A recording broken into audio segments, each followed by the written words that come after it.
दोस्तों नमस्कार। आज हम बात करेंगे प्रेसिडेंशियल इलेक्शन 2022। तो 18 जुलाई को भारत के राष्ट्रपति के चुनाव आयोग के द्वारा घोषणा की गई है। तो चलिए आज बात करते हैं इसी सिलसिले में कि आखिर राष्ट्रपति का चुनाव किस प्रणाली से होता है, कैसे होता है और इलेक्टोरल कॉलेज क्या होता है। इशूइंग डेट आप देख सकते हैं, ठीक है, 15/6/2022 चुनाव आयोग ने घोषित की है। अब इसमें हम बात करेंगे प्रेसिडेंशियल इलेक्शन 2022 आखिर राष्ट्रपति का चुनाव कैसे होता है। तो इसमें बात करेंगे जो वर्तमान में हमारे राष्ट्रपति हैं रामनाथ कोविंद जी, इनका जो कार्यकाल है 18 जुलाई को एंड हो रहा है। तो इसीलिए इसी सिलसिले में भारत के अगले राष्ट्रपति की तैयारी चल रही है। तो भारत के राष्ट्रपति के चुनाव की बात करें तो इसमें एक इलेक्टोरल कॉलेज के माध्यम से भारत के राष्ट्रपति का चुनाव किया जाता है। तो आखिर ये इलेक्टोरल कॉलेज क्या होता है, हम बात करेंगे।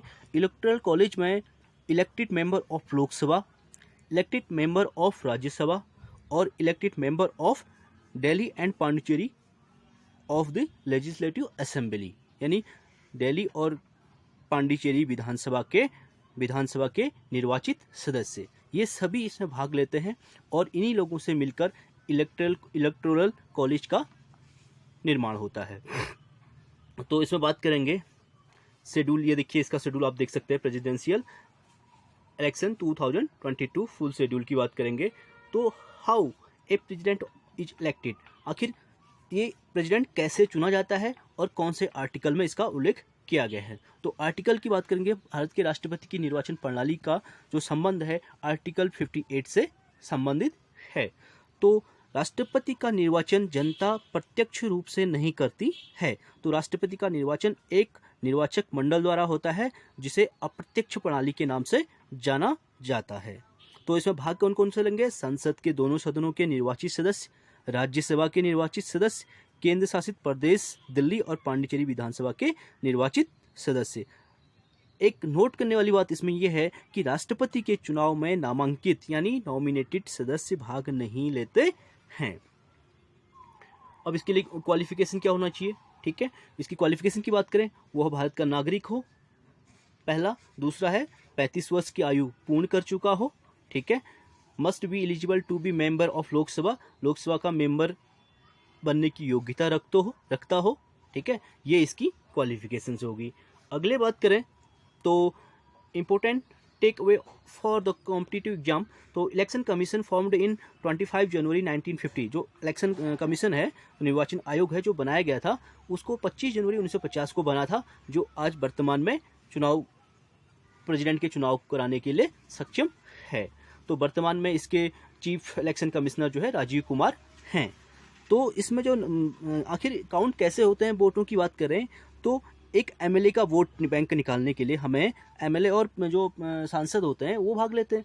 तो एमएलए के वोट को निकालने के लिए total population of the state upon total number of elected state से डिवाइड करेंगे इनटू 1/1000 करेंगे, तो हमारा एक एमएलए की वोट की वैल्यू निकल जाएगी, ठीक है।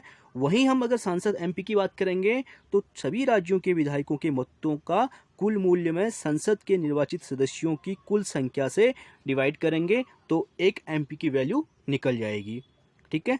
तो इस तरीके से राष्ट्रपति का चुनाव आनुपातिक प्रतिनिधित्व के आधार पर एकल संक्रमणीय मत पद्धति द्वारा किया जाता है। अब बात करेंगे किसी उम्मीदवार को राष्ट्रपति के चुनाव में निर्वाचित होने के लिए कुल वैध मतों का कम से कम 50% मत प्राप्त करना होता है। मतदाता को मतदान करते समय उम्मीदवार के नाम के आगे वरीयता इंगित करनी होती है। वरीयता का मतलब choice, first choice, second choice और थर्ड चॉइस, जितने भी कैंडिडेट होंगे वो अपनी चॉइस के हिसाब से सभी को मतदान करेगा, ठीक है। और प्रथम चरण में प्रथम वरीयता को मतों की गणना होती है। यदि कोई उम्मीदवार निर्धारित मत प्राप्त कर लेता है तो वह निर्वाचित घोषित हो जाता है, अन्यथा मतों के स्थानांतरण की प्रक्रिया अपनाई जाती है। यहाँ पे क्या होता है, जब प्रथम वरीयता के न्यूनतम मत प्राप्त करने वाले उम्मीदवार के मतों को रद्द कर दिया जाता है और इसके द्वितीय वरीयता के मत अन्य उम्मीदवारों में जोड़ दिया जाता है। जब 50% मत किसी को भी प्राप्त नहीं होते हैं, जो सबसे लोएस्ट होता है उसको सभी में काउंट कर देते हैं। ठीक है, तो इसमें नोट करके आप देखेंगे थोड़ा सा कि राष्ट्रपति के चुनाव के लिए नामांकन के लिए उम्मीदवार को कम से कम 50 प्रस्तावक और 50 अनुमोदक होने चाहिए। ये प्रणाली भारत के राष्ट्रपति के चुनाव से संबंधित है। आपको हमें लगता है कि आपको वीडियो अच्छी लगी होगी। प्लीज़ वीडियो को लाइक कीजिए, सब्सक्राइब कीजिए। Thank you so much.